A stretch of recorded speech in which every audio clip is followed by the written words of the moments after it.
Hi, my name is Todd Ellenbecker. I'm a physical therapist at Physiotherapy Associates in Scottsdale at the Physiotherapy Associates Scottsdale Sports Clinic. I'm also the Vice President of Medical Services for the ATP World Tour. I've been lucky enough to be working with CLX for a number of years, and we're recommending and using it with our tennis players. It's something with the sport of tennis being very worldwide and very a great deal of traveling. Players have to have some type of resistance exercise that they can actually travel throughout the world with, use at the club, use at their homes, use at the courts. And so this elastic resistance device is obviously a very good way for them to take their exercise on the road with them and be able to train whenever they need to.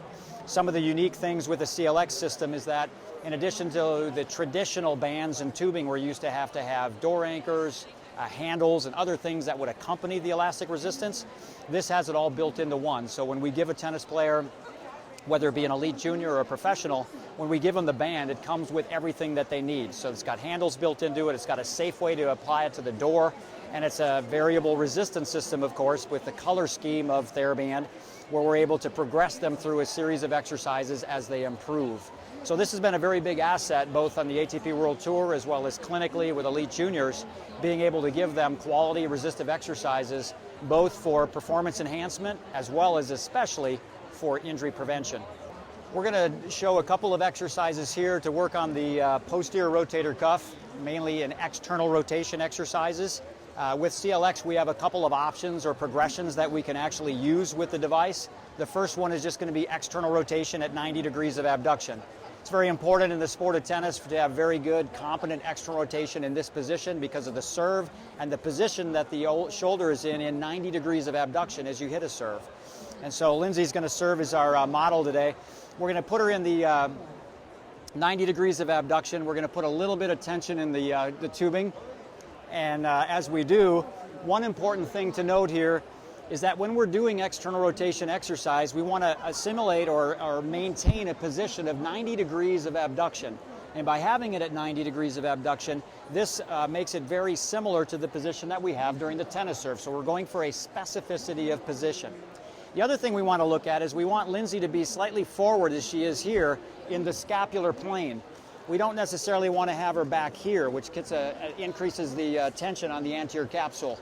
So in this position, this is in the coronal plane, there's too much anterior capsular tension. So what we're going to have Lindsay do is just turn a little bit towards the camera, and we're going to maintain this scapular plane position. She's able to use an open hand, or if she wishes, a closed hand with the CLX because of the loop here on the distal terminal loop that we have. So she's going to start from a vertical or a horizontal position, as you see here, and then come right back into external rotation. So this is the most basic form that we're going to do, maintaining the position of 90 degrees of abduction. One important variation that we can do with this exercise is, as Lindsay rests for a second, is I'm going to ask her in a moment to do 2 to 3 repetitions with this device. As she completes her third repetition, what I'm actually going to have her do is hold the arm, the forearm, in a vertical position, and then I'm going to do rhythmic stabilization or perturbation on top of that. So let's go with 3 repetitions, Lindsay. And now hold that position, and as I do, maintaining the scapular plane, a little more elevation right there at 90, I give her some perturbation to force her to stabilize with her scapula and her rotator cuff musculature as I'm doing this exercise.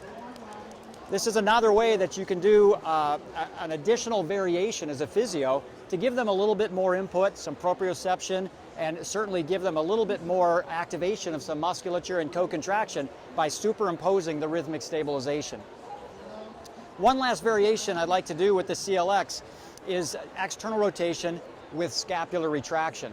And the way we're going to do that is we're actually going to take the terminal section of the band and we're going to put it just proximal to Lindsay's elbow. And the reason we're going to do that is we're going to start with her again in the scapular plane, but by having this portion of the CLX on the distal arm, or the distal humerus, this is actually going to give her resistance in the direction of scapular retraction and shoulder horizontal abduction. So it's going to combine or serve as a dual vector, if you will, with the band. And so we're using this distal terminal here, and then we're going to use the opposite end of the band. We're actually going to put that in her hand,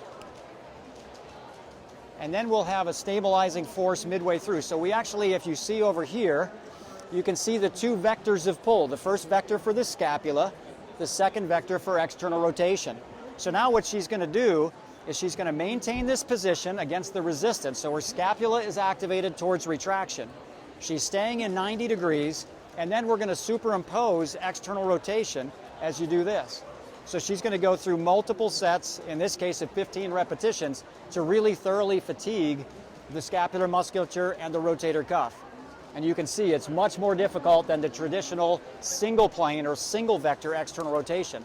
And she's already starting to drop. And that's one thing as physios that we would watch for. You can rest for a second, that's very difficult, is as she begins to drop, that tells us that she's either fatiguing or perhaps that we need to use a lighter band. In this case, we're using a red one for demonstration today, but likely for somebody like Lindsay, we would actually use a yellow resistance. Another advantage of this system is that we can change the level of resistance based on the color, basically the band, allowing us to really perfectly match the resistance for the exercise.